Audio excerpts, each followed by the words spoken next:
ஈரானின் அதியுச்ச தலைவர் Ayatollah Ali Khamenei ஜாரிவர் 1939 வடக்கு கிழக்கு நகரமான மஸ்காத்தில் ஒரு மத அறிஞரின் மகனாக அலி கமேனி பிறந்தார்.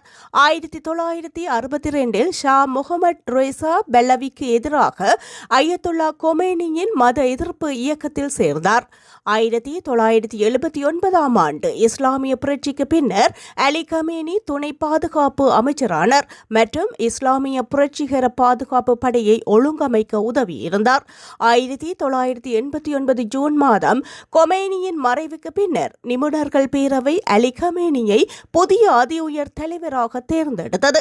அரசியலமைப்பு விதிகளின்படி ஷியா மத குருமார்களிடையே தேவையான தகுதியான மர்ஜா ஏ தக்லித் அல்லது கிராண்ட் அயத்துல்லா நிலையை அவர் அடைந்திருக்கவில்லை என்றாலும் அவர் தேர்ந்தெடுக்கப்பட்டார். இந்த சூழலில் சரி செய்யும் வகையில் அதி உயர் தலைவர் இஸ்லாமிய புலமையை கொண்டிருக்க வேண்டும் என்று அரசியலமைப்பு திருத்தப்பட்டது. இதன் மூலம் அலி கமேனி அயத்துல்லாவாக மாறவும் அதி உயர் தலைவராக தேர்ந்தெடுக்கப்படவும் வழிவகை செய்யப்பட்டது.